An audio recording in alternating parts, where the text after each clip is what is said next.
মাঠ দখল কিংবা বিগত নির্বাচনগুলোর ফলাফল বিবেচনায় 5 আগস্ট 2024 পরবর্তী সময়ে শেখ হাসিনা তথা আওয়ামী লীগ সরকারের পতনের পর বর্তমানে দেশের একমাত্র বড় রাজনৈতিক শক্তি বাংলাদেশ জাতীয়তাবাদী দল বা বিএনপি।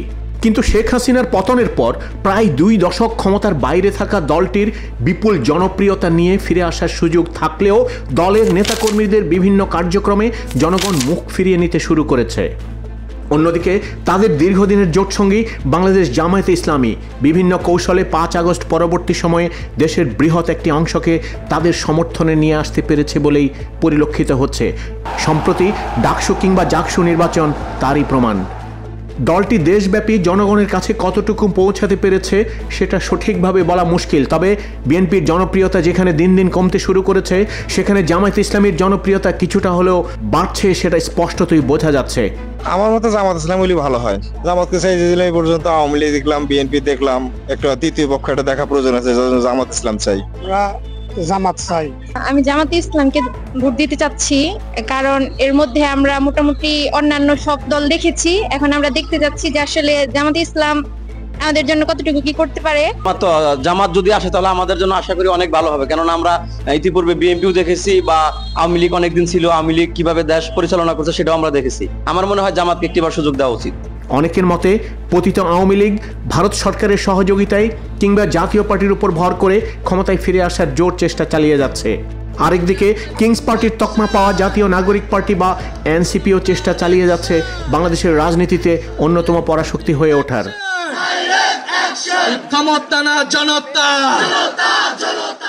বিএনপির দলীয় প্রধান তারেক রহমান সব মামলায় খালাস পেলেও এখন পর্যন্ত দেশে ফেরার কোনো ইঙ্গিত পাওয়া যাচ্ছে না। রাজনীতির মাঠে থেকে দল পরিচালনায় নেতৃত্ব শূন্যতা ব্যাপকভাবে দেখা যাচ্ছে দলটির মধ্যে, যার কারণে চাঁদাবাজি, লুটপাট সহ বিভিন্ন অপকর্মে জড়িয়ে পড়েছে দলের নেতাকর্মীরা। বিভিন্ন বিশ্লেষকের মতে অদৃশ্য কিছু বাধার কারণে তিনি চাইলেও ফিরতে পারছেন না। কিন্তু সে অদৃশ্য শক্তিটা কি? তবে কি নেতৃত্ব শূন্যতায় বিএনপি কি জনপ্রিয়তা হারিয়ে ফেলবে? তবে কি বিএনপিকে ছাপিয়ে বাংলাদেশের রাজনীতিতে জামায়াতে ইসলামী অন্যতম বড় রাজনৈতিক শক্তিতে পরিণত হবে? অন্যদিকে বাংলাদেশ আওয়ামী লীগ ভারতের সহযোগিতায় কিংবা জাতীয় পার্টির উপর ভর করে ফিরে আসার চেষ্টা করছে, বা নবগঠিত এনসিপি কি হয়ে উঠছে বাংলাদেশের রাজনীতির আরেক পরাশক্তি? বিএনপি কি তবে তৃতীয় বা চতুর্থ সারির কোনো দলে পরিণত হতে যাচ্ছে? বিস্তারিত জানতে পুরো ভিডিওটি দেখুন। প্রথমে আলোচনা করব জামায়াতে ইসলামী নিয়ে, এরপর এনসিপি, এরপর আওয়ামী লীগ ও জাতীয় পার্টি, এবং সবার শেষে আলোচনা করব বাংলাদেশ জাতীয়তাবাদী দল বা বিএনপিকে নিয়ে। গত 10 আগস্ট রাতে ঢাকা বিশ্ববিদ্যালয় কেন্দ্রীয় ছাত্র সংসদের ফলাফল ঘোষণা শুরু হওয়ার পর অনেকেই বিভিন্ন পত্রপত্রিকার পোস্টের কমেন্টে মজা করে লিখেন 3 কেন্দ্রে এগিয়ে আছে ছাত্রদল। কেন্দ্রগুলো হলো টেম্পো স্ট্যান্ড, বাস স্ট্যান্ড এবং অটো স্ট্যান্ড। কমেন্টটা যদিও মজার, কিন্তু বাস্তবতা এটাই। 5 আগস্ট পরবর্তী সময়ে বিএনপির নেতাকর্মীরা যেখানে চাঁদাবাজি, লুটপাটে ব্যস্ত হয়ে পড়ে, অন্যদিকে জামায়াত রাষ্ট্র পরিচালনার বিভিন্ন গুরুত্বপূর্ণ পদে, যেমন বিচার বিভাগ, সচিবালয়, পুলিশ প্রশাসন কিংবা সর্বোচ্চ পর্যায়ের শিক্ষা প্রতিষ্ঠানের ভিসি পদে তাদের সমর্থিতদের নিয়োগ দিয়ে নিজেদের সক্ষমতার প্রমাণ বেশ ভালোভাবেই জানান দিচ্ছে। এদিকে এতদিন ধরে জনমনে যে ভ্রান্ত ধারণা প্রগতিশীল কিংবা নারীদের কাছ থেকে জামাত খুব একটা ভোট পাবে না, সেই ধারণাকে ছাপিয়ে এবং নারী শিক্ষার্থীরাই বিপুল ভোট দিয়ে ডাকসু কিংবা জাকসু নির্বাচনে শিবির সমর্থিত প্যানেলকে বিজয়ী করেছে। ডাকসু নির্বাচনে ছাত্র শিবিরের সবচেয়ে বড় চমক ছিল শিবির সমর্থিত প্যানেল ঐক্যবদ্ধ শিক্ষার্থী জোট, যেখানে মুক্তিযুদ্ধ ও গণতান্ত্রিক আন্দোলন সম্পাদক পদে ফাতেমা তাসনিম ঝুমা এবং কার্যনির্বাহী সদস্য পদে সর্বমিত্র চাকমা নির্বাচন করেছিলেন। বিজয়ী ভিপি প্রার্থী সাদিক কায়েমের মতে এই 2 প্রার্থী তাদের প্যানেলের গ্রহণযোগ্যতাকে আরও বাড়িয়ে তুলেছে। অর্থাৎ ভিন্ন মতাদর্শীর সাথে সহ অবস্থানের মাধ্যমে ইসলামী ছাত্র শিবির বা জামায়াতে ইসলামীর এগিয়ে যাওয়ার যে প্রচেষ্টা, এটা অবশ্যই ইতিবাচক দিক হিসেবেই দেখা যায়। এছাড়াও বাংলাদেশ জামায়াতে ইসলামী দেশের বিভিন্ন জেলায় অমুসলিম শাখা গঠনের মাধ্যমে অমুসলিম ভোটারদের মধ্যেও বেশ ইতিবাচক সাড়া পাচ্ছে বলেই বিভিন্ন সংবাদে প্রচারিত হচ্ছে। কাজেই সর্বস্তরের জনগণের মধ্যে জামায়াত তাদের গ্রহণযোগ্যতা বাড়িয়ে চলেছে, সেটা স্পষ্টতই বোঝা যাচ্ছে। বিএনপি প্রতিষ্ঠা লগ্ন থেকে মধ্যম পন্থা অবলম্বন করলেও বরাবরই কিছুটা ডান ঘেঁষা একটি রাজনৈতিক দল। সহজভাবে বললে মধ্য ডানপন্থী। গত 54 বছরে আওয়ামী লীগ এবং বিএনপির প্রভাবের কারণে জামাত দেশের সব সংসদীয় আসনগুলোতে প্রচারণা কিংবা প্রার্থিতা সেভাবে দিতে পারেনি। কাজেই এতদিন ধর্মীয় রক্ষণশীলতায় বিশ্বাসী ভোটাররা দেশের বেশিরভাগ আসনগুলোতেই বিএনপিকেই ভোট দিত। 5 আগস্ট রাজনৈতিক পট পরিবর্তনের পর জামাতি ইতিমধ্যেই 300 আসনের প্রার্থী ঘোষণা করেছে। কাজেই সেই সব ভোটারদের এই মুহূর্তে সুযোগ আছে জামাতকে ভোট দেওয়ার। গত 1 বছরে বিএনপির নেতাকর্মীদের লুটপাট চাঁদাবাজিতে অতিষ্ঠ হয়ে সেই সব ভোটারদের জামায়াতে ইসলামীর দিকে ঝুঁকে যাওয়ার প্রবণতা বেশ ভালোই বোঝা যাচ্ছে। অতএব বাংলাদেশের ভবিষ্যৎ রাজনীতিতে জামায়াতে ইসলামী অন্যতম শক্তিতে পরিণত হচ্ছে কি হচ্ছে না সেটা হয়তো শুধু সময়ের অপেক্ষা।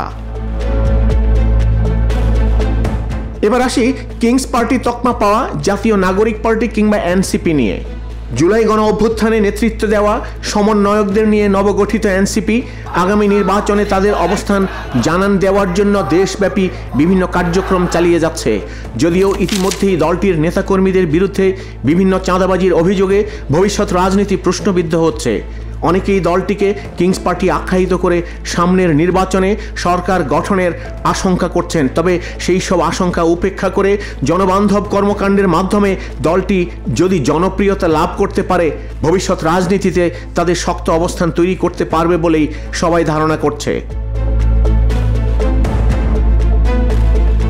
5 আগস্ট 2024-এর ছাত্র জনতার গণ অভ্যুত্থানের মাধ্যমে দীর্ঘ 16 বছরের ভোটারবিহীন নির্বাচনের মাধ্যমে ক্ষমতায় থাকা আওয়ামী লীগ তথা শেখ হাসিনা সরকারের পতন হয়। শীর্ষ পর্যায়ের বেশ কিছু নেতা গ্রেপ্তার হলেও শেখ হাসিনা সহ বেশিরভাগ নেতাই বর্তমানে অবস্থান করছেন তাদের সহযোগী দেশ, তাদের নিজের দেশ, প্রাণের দেশ ভারতে। ভারত সরকারের সহযোগিতায় দলটি ফিরে আসার তৎপরতা চালিয়ে যাচ্ছে বলেই বিভিন্ন সংবাদ মাধ্যমে জানা যাচ্ছে। এছাড়াও বিভিন্ন রাজনৈতিক দলের দাবি দীর্ঘ 16 বছর আওয়ামী শাসনের গৃহপালিত বিরোধী দল জাতীয় পার্টির মাধ্যমেও দলটি প্ল্যান বি বাস্তবায়নে চেষ্টা চালিয়ে যাচ্ছে। এর প্রমাণ জাতীয় পার্টির বিভিন্ন নেতাকর্মীর বয়ানে কিছুটা ইঙ্গিত পাওয়া যায়। যেমন গত 7 সেপ্টেম্বর রংপুর সিটি কর্পোরেশনের সাবেক মেয়র ও জাতীয় party co chairman Mostafizur Rahman Mostafa বলেন, যদি জাতীয় আওয়ামী লীগের সমর্থক হয়, মনে করেন জাতীয় আওয়ামী লীগের সমর্থক, সে কোনো তার বিরুদ্ধে কোনো মামলা মোকদ্দমা নাই, সে যদি যোগ্য প্রার্থী আমরা মনে করি, আমরা দেবো না কেন? দেবো, অবশ্যই দেবো। হ্যাঁ, আমাদের ক্যান্ডিডেট ক্রাইসিসকে ওভারকাম করার জন্য আমরা অবশ্যই করবো। অনেক জেলা আছে, হ্যাঁ, যেমন 300 আসনে আমরা প্রার্থী দেব। এখন জাতীয় পার্টির প্রার্থীর চাইতে যদি ভালো শক্তিশালী প্রার্থী পাওয়া যায়, আমরা সে যদি ক্লিন ইমেজ থাকে, তার বিরুদ্ধে যদি কোনো সহিংসতার অন্য কোনো আলামত না থাকে, অবশ্যই পাবেন, দেবো না কেন? কাজেই আওয়ামী লীগ যে ফিরে আসার প্ল্যান এ, বি কিংবা সির ছক এঁকে ফেলেছে সেটা স্পষ্টতই বোঝা যাচ্ছে। এখন প্রশ্ন হলো, আওয়ামী লীগ যদি ফিরেও আসে, দীর্ঘ 16 বছর ভোটারবিহীন নির্বাচন কিংবা বিচার বহির্ভূত হত্যাকাণ্ড, গুম খুন, চাঁদাবাজি, টাকা পাচার কিংবা জুলাই আগস্টের ছাত্র জনতার আন্দোলনে প্রায় 1,500 ছাত্র জনতাকে হত্যার যে অভিযোগ বা প্রমাণাদি রয়েছে, তারপরও কি জনগণ তাদের ভোট দিয়ে রাজনীতি করার সুযোগ দেবে? জনগণের কতটুকু অংশ তাদের ভোট দিয়ে রাজনীতিতে ফিরে আসার সুযোগ দিবে জানা নেই। তবে এখনও যে দলটির বিরাট অংশের সমর্থন আছে সেটা সোশ্যাল মিডিয়ায় বিভিন্ন ভিডিও ক্লিপ, পোস্ট, কমেন্ট কিংবা সাংবাদিক কিংবা সোশ্যাল মিডিয়ায় ইনফ্লুয়েন্সাররা কিংবা আমাদের টক শোকাররা ভিডিও দেখলে কিছুটা আন্দাজ করা যায়। শেখ হাসিনাই বালা, কেন ও সরকারি বালা, কামাই করা আইছি, দিন পাতে চলছে বালা। এখন দিন পাত চলে না। এখন কি হচ্ছে? এখন দিন পাত চলে না, কামাই কিছু নাই। তাহলে আবার কি আওয়ামী লীগকে চান? আবার শেখ হাসিনাই বালা। শেখ হাসিনা ভালা? হ্যাঁ, শেখ হাসিনা তো দেশে নাই। শেখ হাসিনাই দরকার, শেখ হাসিনারই দরকার, বারবার সরকার হাসিনাই দরকার। আমি আওয়ামী লীগকে ভোট দেবো। আওয়ামী লীগ তো এখন নাই, তাহলে আওয়ামী লীগ না থাকলে কেন্দ্রে যাবো না। আওয়ামী লীগ তো নিষিদ্ধ। নিষিদ্ধ থাকলে যাবো না কেন্দ্রে। ভোট তো দিতেই হবে, আপনার নাগরিকত্ব দিবেন না? না, ভোট দেবো না। ভোট দিবেন না? শেখ হাসিনার জন্য কি অপেক্ষা করবেন? অপেক্ষা করবো। আওয়ামী লীগ কেন আওয়ামী লীগকে চান? আমি আওয়ামী লীগে সবচেয়ে গরিবরা সবাই পছন্দ করে। গরিব আওয়ামী লীগ যে শেখ হাসিনা, উনি কিন্তু আপনার গরিবরার প্রতি সব অনেক করে, দয়া করে, যার কারণে আমরা গরিব মানুষ, আমরা আওয়ামী লীগই ভালো। আওয়ামী লীগ তো নিষিদ্ধ এখন। না, নিষিদ্ধ তো এটা তা বলতে পারে, নিষিদ্ধ হোক যেটাই হোক, আমরা শেখের কন্যা সে, আমরা শেখকে ভালোবাসি। আওয়ামী লীগ তো নিষিদ্ধ, তাহলে কি করবেন? না সিদ্ধ কোনো না, নিষিদ্ধ না, সে একটা পবিত্র দল। শেখ আমাদের জাতির পিতা, আমরা শেখ সাহেবকে আমরা ভালোবাসি। আগামী নির্বাচনে তো আওয়ামী লীগ থাকবে না, তাহলে কি করবেন? থাকবে আল্লাহর রহমত। এছাড়াও সংস্কৃতি কর্মী সুশীলদের বিরাট একটি অংশকে সফট আওয়ামী লীগার হিসেবে ধরা হয়। তারা যে আওয়ামী লীগকে ফিরিয়ে আনতে তৎপরতা চালিয়ে যাচ্ছে সেটা বিভিন্ন টক শো, সোশ্যাল মিডিয়া একটু ঢু মারলেই বোঝা যায়। আওয়ামী লীগ তিন পুরুষের দল, এই দেশে আওয়ামী লীগের অনেক সমর্থক আছে এখন পর্যন্ত। আমি আওয়ামী লীগ নিষিদ্ধ করার পক্ষে থাকি। এছাড়াও ভারতের যে কোনো সরকারই আওয়ামী লীগকেই তাদের সেফ অপশন হিসেবে মনে করে। দীর্ঘ 16 বছর তাদের নিয়োগপ্রাপ্ত সরকারের উচ্চ পর্যায়ের বিভিন্ন পদে থাকা সচিব কিংবা আমলারা তো আছেই। সবশেষে বলা যায়, জাতীয় পার্টিকে নিষিদ্ধ না করলে তাদের উপর ভর করে কিংবা ভারতীয় সরকারের সহযোগিতায় বা তাদের 16 বছরের নিয়োগকৃত আমলা, পুলিশ, প্রশাসন, সংস্কৃতি কর্মী, সুশীলের সমর্থনে আওয়ামী লীগ হয়তো রাজনীতির মাঠে ফিরছেই।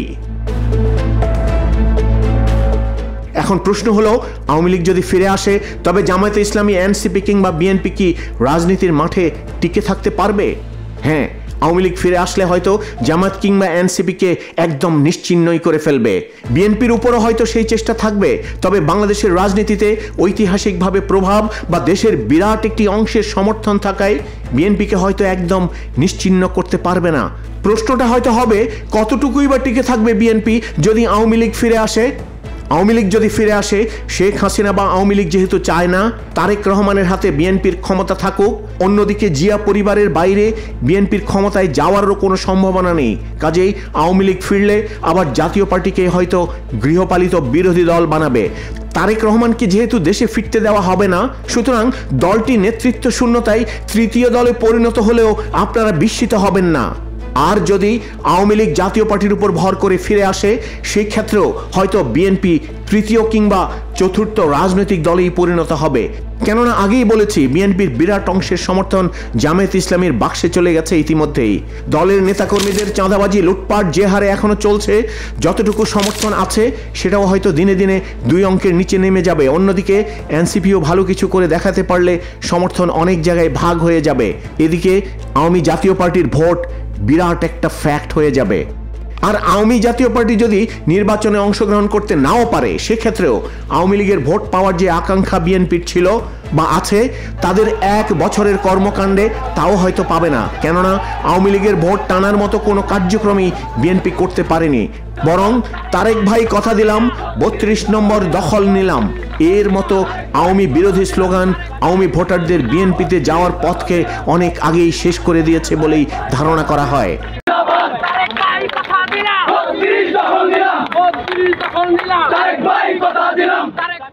সবশেষে বলা যায়, বিএনপির চাঁদাবাজি, লুটপাট, নেতৃত্ব শূন্যতা কিংবা পরিবারতান্ত্রিক রাজনীতি শুধু তাদের দলের জন্যই হুমকি নয়, বরং দেশের গণতন্ত্রের জন্যও বিরাট একটা হুমকি। ব্যক্তির চেয়ে দল বড়, দলের চেয়ে দেশ বড়, এটি ছিল শহীদ রাষ্ট্রপতি জিয়াউর রহমানের উক্তি।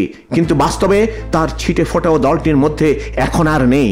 বিএনপি কি তবে তৃতীয় কিংবা চতুর্থ সারির রাজনৈতিক দলে পরিণত হচ্ছে?